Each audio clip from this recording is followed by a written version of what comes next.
Welcome to the Find the Way podcast. In this show, we will try to explore what is happening in emerging markets and how entrepreneurs, investors, and communities are simply finding the way to make phenomenal things happen, regardless how volatile the environment may sometimes seem. I'm excited to present to you today to Manuel Tanoira. He's the co-founder of TCA, a full-service law firm where he's leading the venture capital team. He's also one of the drafters of the new startup and venture capital law that was approved in Argentina in 2017. With his team, he's providing advice to companies, investors, venture capital funds, and accelerators all over Latin America. He has unique expertise in the matching between entrepreneurs and investors, and he's been helping through the past 2+ decades on how companies can navigate the tough waters of Latin America. Through the VC area of the firm and together with Entrepreneurship Argentine Ecosystem, TCA collaborates on the professional training and support of more than 1,200 new entrepreneurs and VC investors every single year. I'm super excited to have a little dive deep into your background and your knowledge about the whole region from a lawyer's perspective. You have seen a lot, so welcome, Manuel. I'm super excited to have you here today. Thank you, Eric. Thank you for the invitation. It's a pleasure talking with you. You basically went to study to the US at the end of the 90s, and you could have had like a very, very comfortable life over there if you had stayed there after your studies. And you stayed for a little while, and then suddenly you had this desire to come back and create a new wave of Argentine technology opportunities in the region, and you have this very strong desire to develop the region of Latin America overall. So could you give us a little intro to yourself? Who are you and what's the story? Well, my final definition is I'm a VC lawyer, a venture lawyer. Venture lawyer in US or in Europe basically have two types of the side of the table, or you help startups or you help VC funds. So we in Latin America do both, we didn't have a huge market initially of venture capital. So we have to learn to deal with both sides of the table. And I think that's the uniqueness, and that's the rich part of the story, because we know how to treat startups. We know how to treat venture capital funds. We know what they want, what they need, and what they're looking for. And so we can help our startups to look money in a better way and to be ready for that. Yeah. So what are they looking for?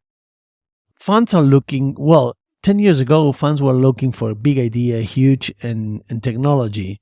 Yeah. Good funds now are looking for the best teams. Now I think the venture capital industry have learned a lot by losing their own money in investing in huge idea with very poor teams. And the unicorns and the Latin American unicorns have taught us that the good teams were reaching the big implementations and the big success. So I think VC funds learn a lot with that. And so now we are going through a mature part of the history of the venture capital industry in Latin America that is starting to have good results and good GPs in venture capital. Or better GPs.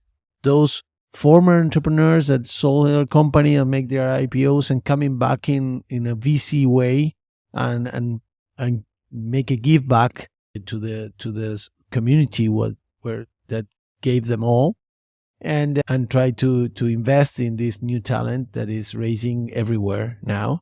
I have a theory, or I believe, strongly believe that God didn't separate the talent geographically. God put us in our place, in certain place, to make impact in our place and try to change the place or make a better place where you was born, or look for places in where you need your talent. So in terms of entrepreneurs or high impact entrepreneurs, we're talking about these unicorns or the future unicorns that are already in the market. I think that was my vision in 1997 when I get in contact with the Silicon Valley ecosystem. I say, why we don't have this in our countries? Why we don't have this ecosystem in our countries? We have to do this in our countries. We have to realize that the new companies will come from entrepreneurial startups. So the new jobs will come from startups. And so let's work on that in Latin America. So I came back to Argentina in the 1999 and was just before the change of the millennium. Yeah, that was pretty cool because we had a boom of internet, and Argentina was top of the region in terms of money flowing from US to Latin America. Argentina was the first destiny. Actually, we have the first endeavor foundation was in Argentina. It was like a boom until the Black Friday, and that changed us all because all local investors that were invested in the startups in the 90s get away of the market with big losses and never came back. They turned like 10 years to come back and invest again in venture capital. So it was a huge impact for us.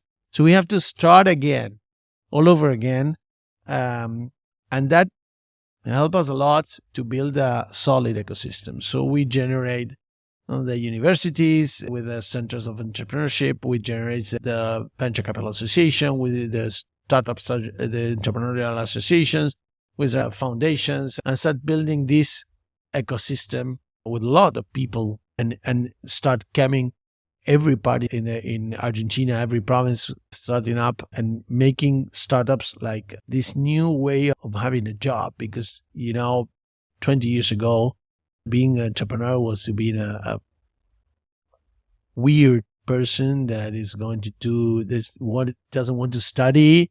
And your parents will say, you're losing the money of the family, or you are losing your own money, you're stupid, and you go and study and come back with a salary. And suddenly these guys start making these companies, and technology was like, start to spread all over the region, and mainly Argentinian startups. Yeah. And then you basically started your practice there to support this journey.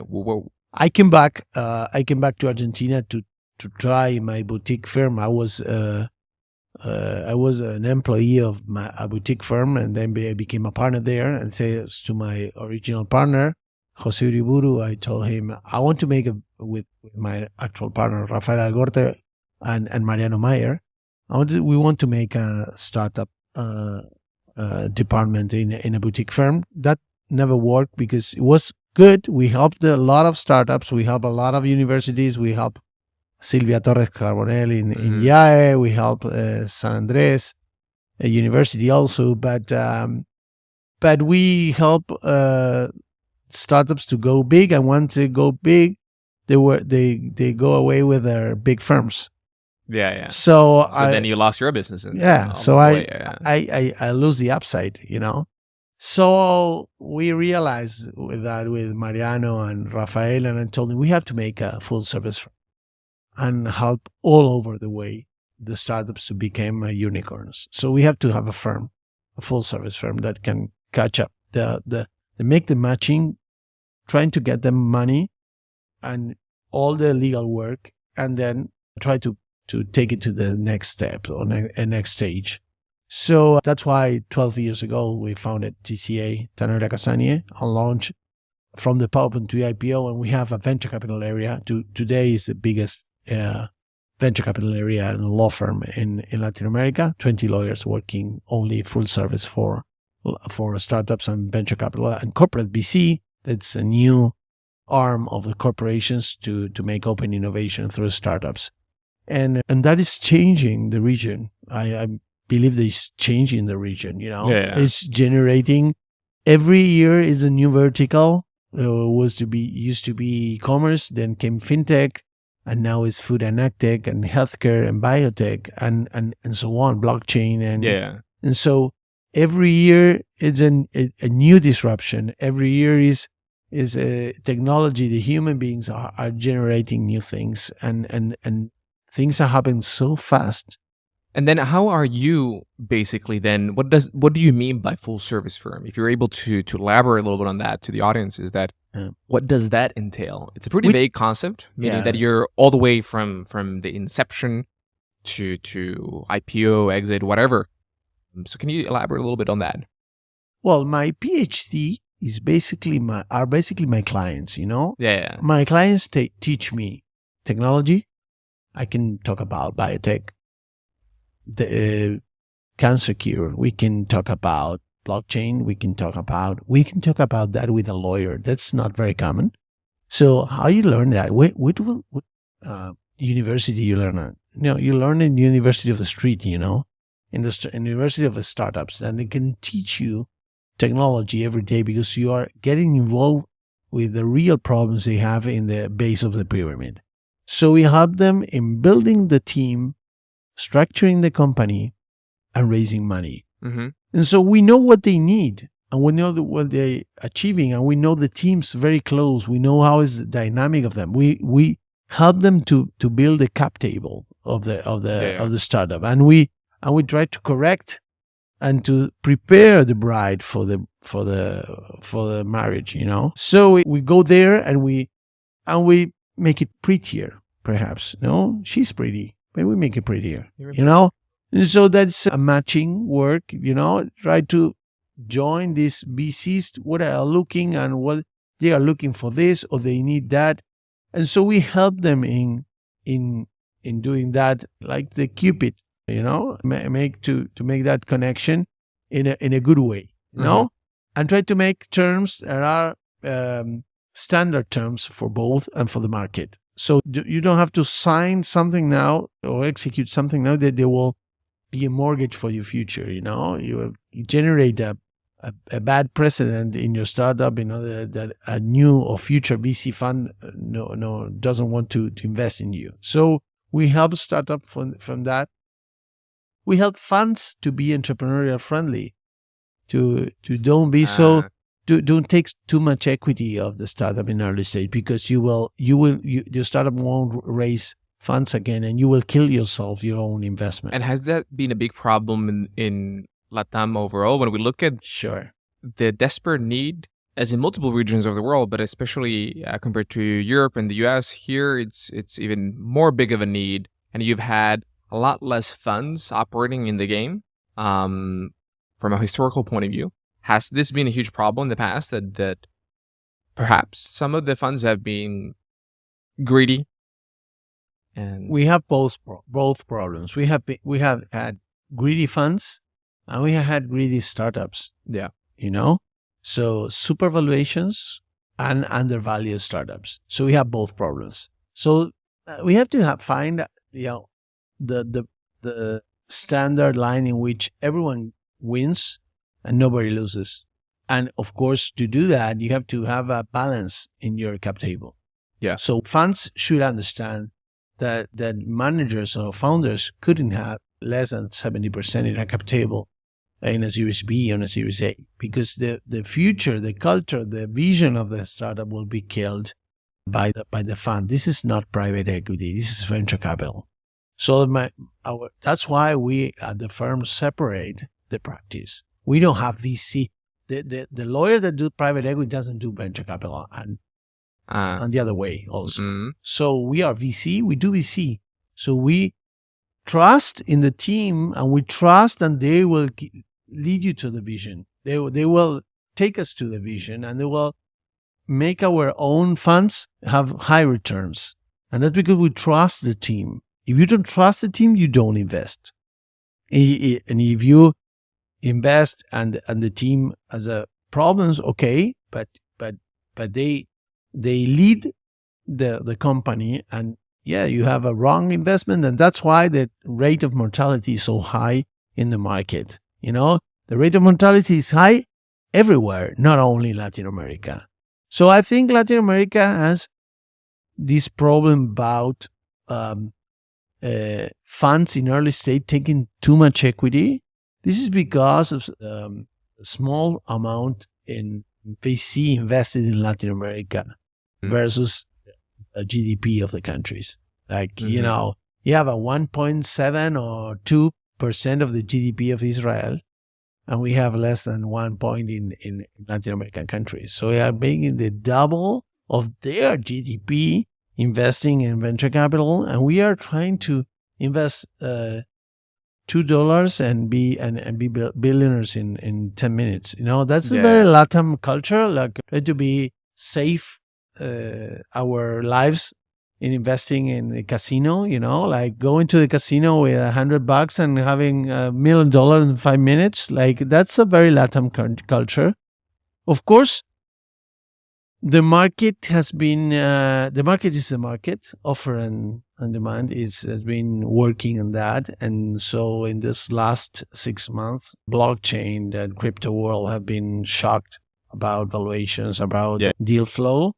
And this system, and not ecosystem, has been shocked and kicked in the head by these cracks in the economy. But has that influenced you, since a lot of great companies operating in the World Web 3 are coming from Latin America, and a big portion of your clientele is also operating in the field? How is the game? That's why we don't have a fintech or a crypto department in the firm. We have a venture capital. So we have a crack in the blockchain and crypto world, perhaps, but we have biotech and health is growing a lot. Food and ag tech is growing a lot, and it's still growing. We are generating new funds and corporate VCs every 6 months. We're having 2 or 3 new. So they are putting a lot of money in the base of the pyramid. So we have a lot of startups. This is a big way that won't stop, So I really think we are really starting this issue. This is not a finish. The technology will come and will take us all.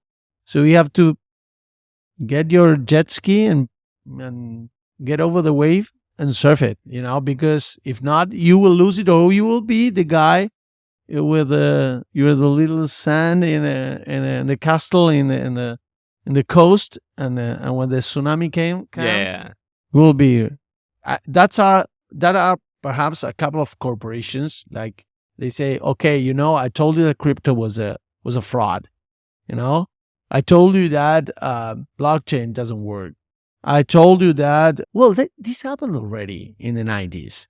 Black Friday is telling e-commerce doesn't work. I told you retail will never die. And what happened? They came double or triple in terms of valuations. What about Google or whatever, or the .com industry? What happened? And that will happen with blockchain also. So this is like a marathon. Unfortunately, our practice is growing every year, no matter what crisis we have in the technology market. We are in the risk market. We are in a high mortality market. We know how to deal with death, and we are very good in bringing babies to the world. So we do that. That's our job. Try to grow healthy, but the rate of mortality is there, and we have to try more. But when you try more, you will make more mistakes. And that's why you need a VC or a VC team or a VC lawyer or a venture lawyer to help you in that process, to try to avoid previous experiences in terms of don't get the same stone another startup already crashed, So you can avoid that for you. So that's the value added we have as a venture lawyer, What the funds are looking for. Don't go and ask the funds. Go and ask your advisors, so you don't lose the opportunity. And that's the type of value added we want. We like. We love to do. Absolutely. And then your critical involvement of understanding all of the needs of the different stakeholders involved in the game, and from there, how's the collaboration between the corporation, the public sector, and technology companies? How has that evolved in your carrier, and how's it going? If not only in Argentina, but also other countries in LATAM. How are you seeing that? Is there friction? Is there support? Is there basically nothing? What's happening? They have a big problem, public sector and big stakeholders have a big problem because they know that technology is coming. They don't know how to stop it, and they don't have the time to make the transformation they need to stay alive in certain sectors. So I remember all the banking industry, for example, that is giving, in Latin America we're talking about, they're giving a poor service to all the market. Banks are giving a public sector, and banks are more watching their own wallets or their own problems of compliance than they're really giving a service to the people they need. They need the service. So it's not a consumer-oriented services. So fintech came and said, okay, we're going to, why you have to make a long wait in a bank subsidiary or to take your cash out of the bank, or things that in Latin America are very different than in US and in Europe, and we still having that problem. We are managing cash, we are managing big bureaucratic, because we don't trust each other. So and they don't trust banks, and companies doesn't trust each other, and they don't want to change the system, because changing the system, they need to make an internal culture change in their own companies and their own corporations that will give us a high risk of mortality, in terms of if they don't do it, they are in the risk of dying. So They're gonna go obsolete. Innovation inside a public sector, innovation inside a corporation is like nowadays is very complex, because you have these new generations that come and says, why are you doing this in this way? And you have the old ones that are managing the corporations and the public sector. So you have people in the boards of banks that have 70 years old, never manage a laptop, or never, or they were born with a black and white television, and they are trying to understand what is blockchain, So it's like, and those are the people that are taking decisions in those banks, So that change is so huge, and they will take a lot of time. And during that, technology is still it just keeps going. It going. keeps going.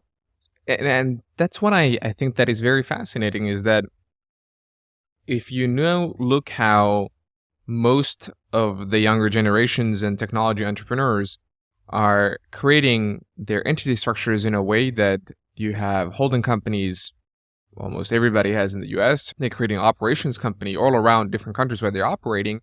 They are utilizing more and more crypto payments. And I feel that it's pretty crazy that there is not more collaboration, because also the states are losing a lot of upside when they can't get access to any of potential tax revenues. They're not providing a better playing field for everybody, so they would benefit more on a local level as well. So in my eyes, coming from Europe, is like, ¿qué pasó? What's happening in that sense? Yeah. Right? That if you don't regulate anything or what is happening in the world of crypto, everybody in the world of startups are getting paid in crypto, and more it keeps happening all around the world, but especially in LATAM. Isn't this what is being done? You have two reactions with technology, or the fear to technology. You try to stop it, or you get in jet ski and you surf the wave, As you said. So these guys are trying to stop it. They are not in the mood. How are they trying to stop it? Lobby, no rules, or bureaucratic issues, or more compliance. The law of technology is not a law of technology. It's trying to make a corset to technology. When you don't have this, the answer to this is let them play and use public order or basic principles of law and apply that through justice if there is any fraud. So you have principles, general principles of law to stop fraud. You don't need a specific law to that. But they don't want you to control money because that's what they need to control. They need to control your money. They need to control the prices. They need to control market. Latin America in general and business people doesn't want to compete the old school. So they don't want competition. They prefer to talk and pay a campaign of a politician and keep the status quo. And what does it break a status quo of these type of countries? Startups. Startups break status quo. Mercado Libre is a breaker.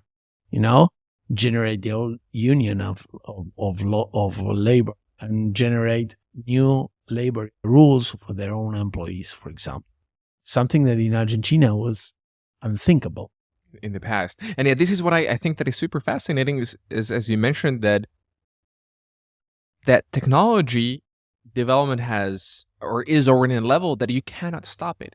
And the people are so brilliant of innovating a way around any obstacles or snowballs that are being thrown at them, that, especially in the world of software, they just keep going.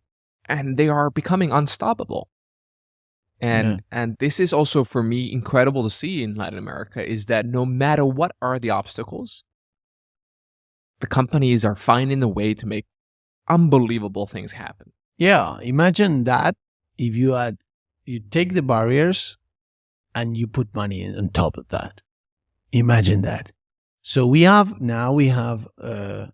original Argentinian potential was always a farm, the commodities. That was an original asset of Argentina. That would make us bigger in the 1930s. New economy, it's a new opportunity. Digital economy, data, or every other new technology. Blockchain world in Argentina is a big one. So we have, as you have just said, talented people. They are thinking about biotech. Biotech is the future of health. Mm-hmm. So biotech will make us live longer and better, And so we have a hub of biotech in Argentina. Huge hub of biotech with scientists and startups that are coming and they are being invested now for new venture capital funds. And that's things that doesn't appear in CNN, Mm-hmm. Mm-hmm. Yeah. So this yesterday I was at the IAE with the people of the IDB on the International Bank, and they were surprised about the biotech startups of Argentina. They've seen like 10, 20, 30 startups. I don't remember how much. And they will say, this is happening in Argentina, This is happening everywhere. So I have to go back to my comment about, do you think God is so stupid that separate the brains geographically? Really?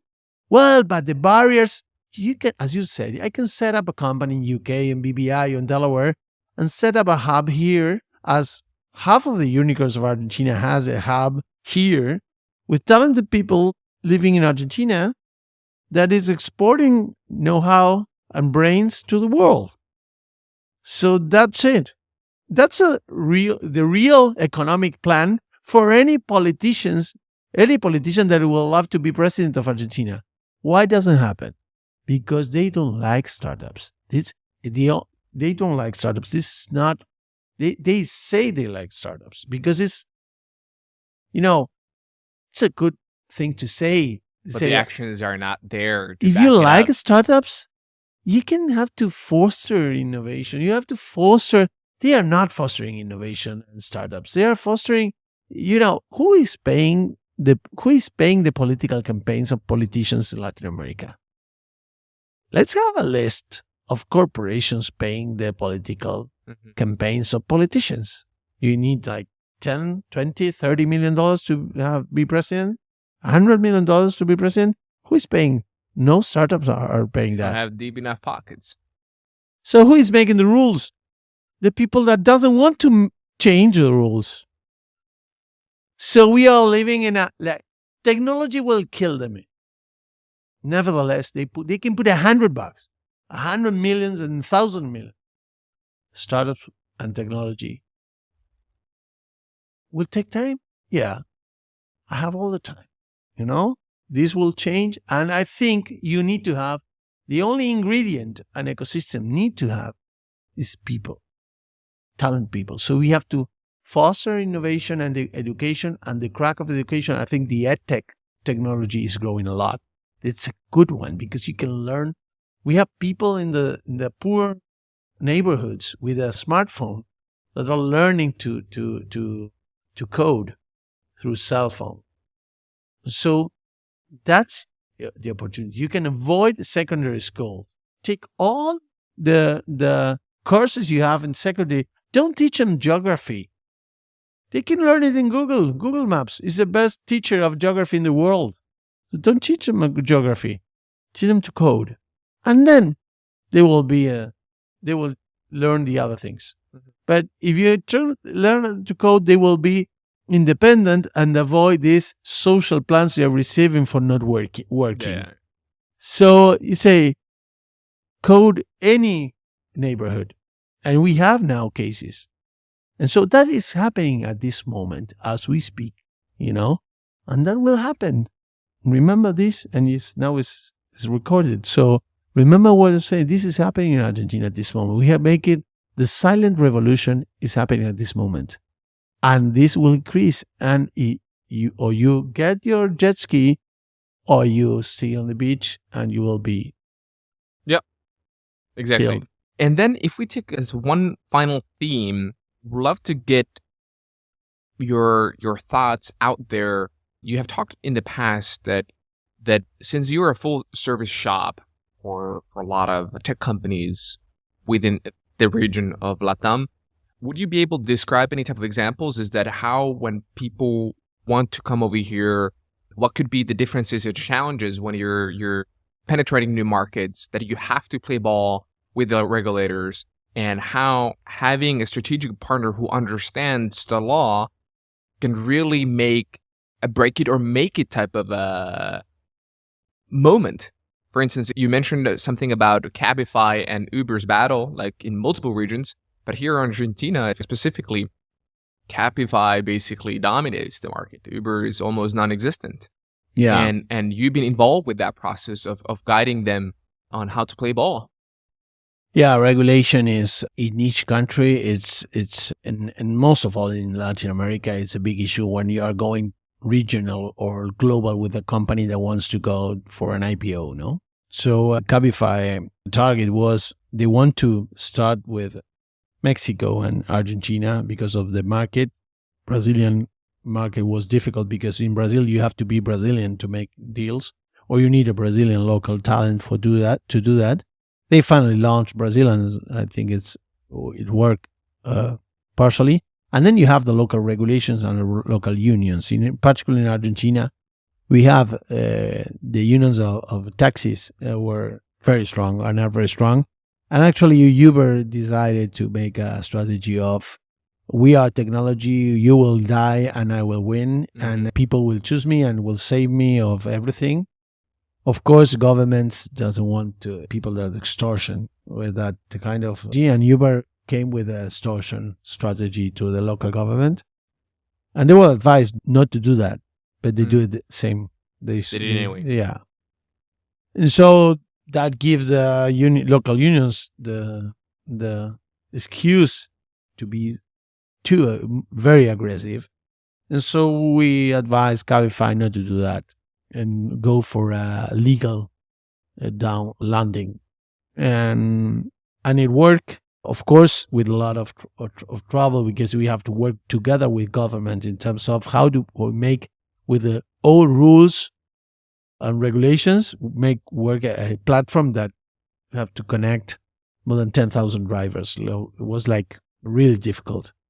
And so, of course, we have a lot of challenges, but we have the confidence of the founder from Spain, the legal team in Spain, and the local legal team of the firm, work with the local country manager, working together we're going to work with the government to make it happen. And so we help the government to be friendly with technology and to try to build these new jobs for people that doesn't have a taxi license and want to work and need to work in Argentina. Employment is high, so this was a good opportunity.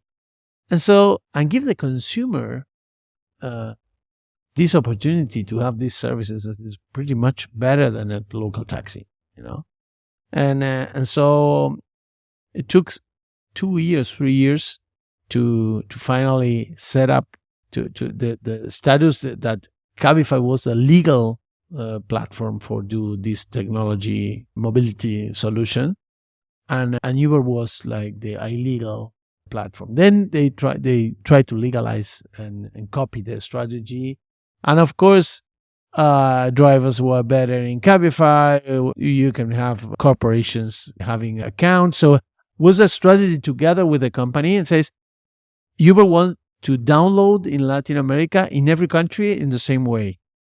And so Cabify chose another strategy. It says, okay, we are going to download in Latin America according what our local advisor says.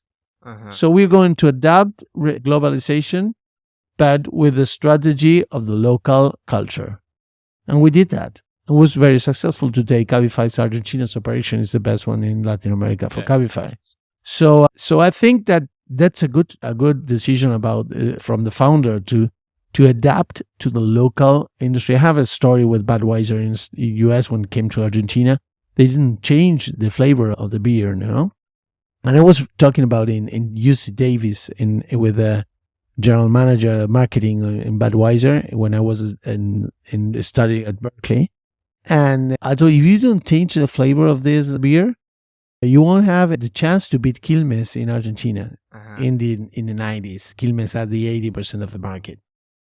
We are Budweiser, and we go everywhere with the same flavor. This is, I don't know if I can make a joke here, but of course you can. No, yeah, it's a little strong. It's fine. Okay, so I told them a joke there. You say, the difference between the similarity between Budweiser and having sex in a canoe, and he looked at me with a serious face and told me they're both fucking close to water, So, and all the class of Berkeley start laughing as you are laughing at this moment.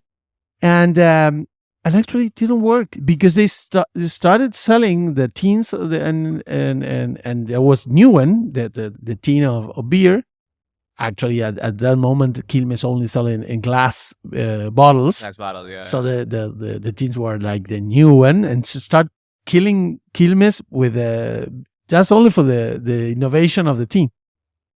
But then Quilmes came with a tin, and they came back to the market again because with the 80% and killed Budweiser in Argentina, and Budweiser didn't have a good market share in Argentina because of the flavor. I think they finally changed a little bit of the flavor afterwards. So at the end of the day, they just adjusted. They had to admit. They have to. It's not the same flavor because we like other things. We like mate, we want the beer stronger. Brahma in Brazil had the same problem here. Yeah. And so that's the things we do businesses in Latin America. You have to adapt to the culture. You have to understand the consumer, and you have to trust in your local partner, because the local partner know how to do business here. You can do business here. You can have good teams. You can understand people. But then it's the same in technology companies. You can't switch all the development team to Montevideo to leave a 24-year-old guy living in Montevideo in Uruguay alone, hacking the world from Montevideo will be very cost efficient or will be very tax efficient. But that guy, you will lose it in 6 months because he'll get very bored having, he want a life. Yeah. He want to go at the night. He want to Palermo. He want to be, want to live his life at a 24-year-old guy lives, and he want adrenaline, Yeah. So that's understanding the culture. That's what we like to do that, and we do to help give an additional added value that only having a good contract or an agreement that, that will be done or is being done by robots or artificial intelligence. IBM Watson or any machine of AI is like building smart contracts, now. So we will lose that job as lawyers, For me, the future of lawyers, and mainly of venture capital lawyers, is like soft skills Mm-hmm. in terms of trying to make your client make good elections in terms of to whom you're gonna be partner with, to whom who will be your CDO, who will be your investor, who will be that's the way you are going to add value. Absolutely. Hey, thanks so much for sharing a little bit of your thoughts and how you see the world. I think that this is going to be great for the audience, especially outside of Latin America. You were able to very vividly describe what was happening overall. I have a final word for you. That's sorry about I talk too much because we are lawyers also. But No, please, I think please. mainly for European investors that have been so out of the Argentinian market in terms of investments, mainly VC, this is the best time to invest in good teams and a very low price. Our valuations of companies, the same company in Argentina and in Brazil, it's valued half of the valuation of a Brazilian company or a US company with the same technology. So I know it sounds weird, but if you get inside the market in very few times, of course you can use a partner, a local VC or whatever to help you with that.